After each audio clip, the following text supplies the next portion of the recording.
Shalom, shalom, shalom, peuple de Dieu, shalom, shalom à tous. Nous sommes donc dans notre matinale avec Jésus-Christ et je suis ravie de vous retrouver ce matin dans notre émission. J'espère que vous allez bien parce que moi je vais bien par la grâce de Dieu.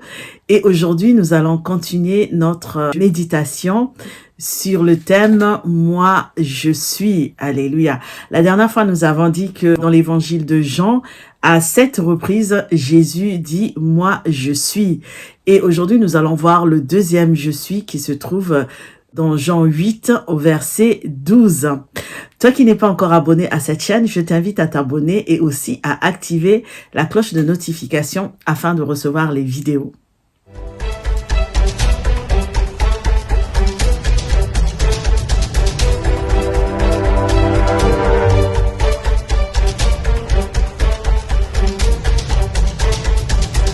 Alors, pour la deuxième fois, Jésus va faire une déclaration étonnante. Donc, la deuxième déclaration dans laquelle il va dire « Moi, je suis ». Et cela se trouve dans Jean 8, verset 12, et ça sera l'objet de notre méditation aujourd'hui. Donc, la parole de Dieu nous déclare dans Jean 8, au verset 12.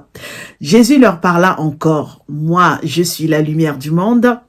Celui qui me suit ne marchera pas dans les ténèbres, mais il aura la lumière de la vie.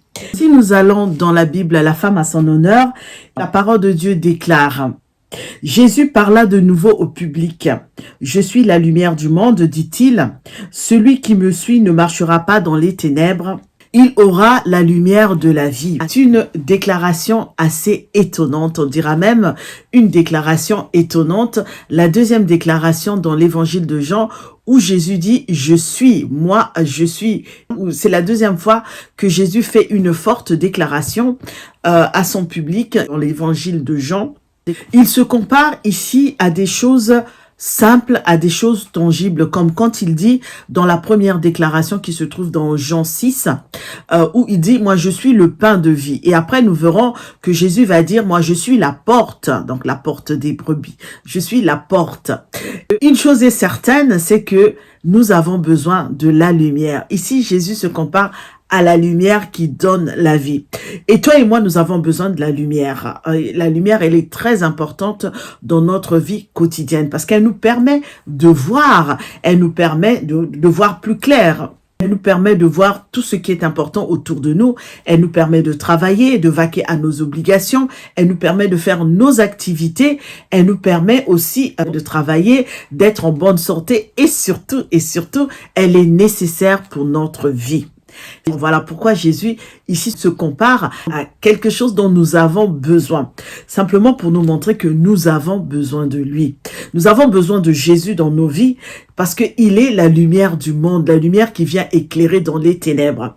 Parce que Jésus vient nous apporter la lumière et cette lumière qui nous donne la vie. Et il se compare à la lumière pour nous montrer que nous ne pouvons pas vivre sans lui. Qu'il est là pour nous guider, qu'il est là pour nous protéger. Il est la lumière du monde, il est la lumière qui donne la vie. Nous avons besoin de lui pour vivre, pour marcher, pour voir. Et cette lumière que Dieu a donnée brille dans les ténèbres. Elle nous montre également le vrai visage du monde qui nous entoure. Cette même lumière fait apparaître dans nos cœurs ce que nous voulons y cacher. Dieu est la lumière de vie. Lorsque nous rencontrons les difficultés, lorsque nous sommes dans l'adversité, la parole de Dieu vient nous éclairer comme elle nous dit dans le psaume 119. La parole est une lampe à nos pieds et une lumière sur notre sentier. Psaume 36 au verset 9 nous dira « Car auprès de toi est la source de vie, par ta lumière, nous voyons la lumière. » Alors, ce verset peut être le verset 10, selon la version de ta Bible, ou le verset 9. Quand nous allons dans la Bible Thompson, ce passage se trouve au verset 10, et la parole de Dieu déclare « Car auprès de toi est la source de vie, par ta lumière, nous voyons la lumière. » Dieu est notre source de lumière. Dieu nous apporte la lumière pour que nous puissions voir ce qui se passe, ce qu'il y a autour de nous, et surtout pour que nous ne soyons pas dans les ténèbres, pour que les ténèbres ne puissent pas nous engloutir. Cette lumière elle éclaire l'homme. Si nous allons dans Jean 1, au verset 5 à 9, nous voyons que cette lumière vient t'éclairer, cette lumière vient nous éclairer et cela dépend de la manière dont toi tu reçois cette lumière, de la manière dont toi tu appréhendes cette lumière. Parce que beaucoup ont refusé de suivre Jésus. Nous avons Pierre, nous avons Jean qui ont accepté de suivre Jésus, qui ont accepté de marcher dans la voie du Seigneur et qui ont reçu la source d'eau intarissable. Mais il y a d'autres comme des pharisiens qui n'ont pas voulu, qui se sont écartés. Et là, par contre, qu'est-ce qui se passe? Ce qui se passe, c'est que refuser de suivre, de recevoir cette lumière, vont rester dans les ténèbres et ils vont être dans l'adversité, ils vont être punis pour leurs péchés. Il t'appartient d'aimer la lumière, il t'appartient de désirer la lumière pour que cette lumière soit ton guide, pour que cette lumière puisse te conduire sur le bon sentier. La lumière est même une source de bénédiction. Elle devient à ce moment-là la source de la vie. Qu'est-ce que nous devons faire? Nous devons suivre Jésus. Parce que suivre Jésus, c'est lui faire confiance pour tout ce qui nous concerne. Il est plus sage que nous et donc nous devons lui obéir.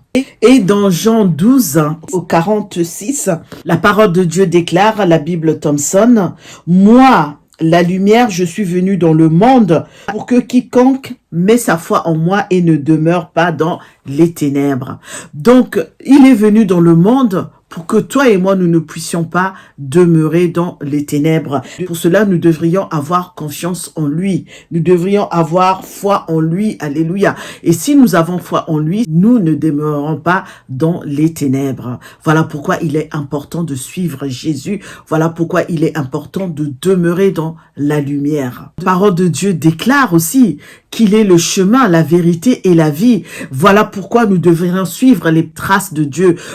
Et c'est en suivant les traces de Dieu que nous pourrions voir la lumière dans les ténèbres. Lui résister, c'est une source de condamnation et on tombe dans l'obscurité. Avec le peuple d'Israël, Dieu se manifestait par la nuée et le peuple de Dieu marchait selon que Dieu les guidait à travers la nuée. Mais avec Jésus, il est avec nous. Jésus marche avec nous. Il est tout le temps avec nous. Et sa parole est la lumière qui est sur notre chemin. Psaume 119 au verset 105. Lorsque nous lisons cette parole qui est étonnante, on voit simplement que Jésus veut dissiper les ténèbres qui sont en nous, les ténèbres qui nous environnent, parce qu'il ne souhaite pas que nous puissions rester dans ces ténèbres-là, il souhaite que nous puissions le suivre pour demeurer dans la lumière, cette lumière de la vie, qui va nous guider, qui va nous montrer le chemin à suivre. Cette lumière, c'est la lumière de l'évangile, c'est la lumière que nous apporte la parole de Dieu, afin que nous ne puissions pas rester dans les ténèbres, car dans notre monde obscurci, nous avons besoin de cette lumière qui vient de Dieu. Pour conclure, nous pouvons dire que la parole de Dieu nous montre le chemin pour obtenir la lumière. Il nous appartient donc de chercher Dieu, de chercher sa volonté, ses déclarations. Et cette parole de Dieu nous indique clairement le chemin pour chercher l'apparition de Dieu. Nous sommes à la fin de notre méditation d'aujourd'hui qui avait pour titre « Moi, je suis la lumière de la vie ». C'est la deuxième grande déclaration que Jésus va faire dans l'évangile de Jean. Je ne sais pas ce que tu penses de cette parole, j'attends tes commentaires. Et toi qui n'es pas encore abonné à cette chaîne, je t'invite à t'abonner et aussi à activer la cloche de notification. Like et partage cette vidéo, elle fera peut-être du bien à quelqu'un. Je vous dis à très bientôt, que Dieu nous bénisse et que la faveur divine reste et soit sur nous. Nous sommes des courageux, continuons d'avancer avec le Seigneur. Je vous dis à très bientôt, au revoir.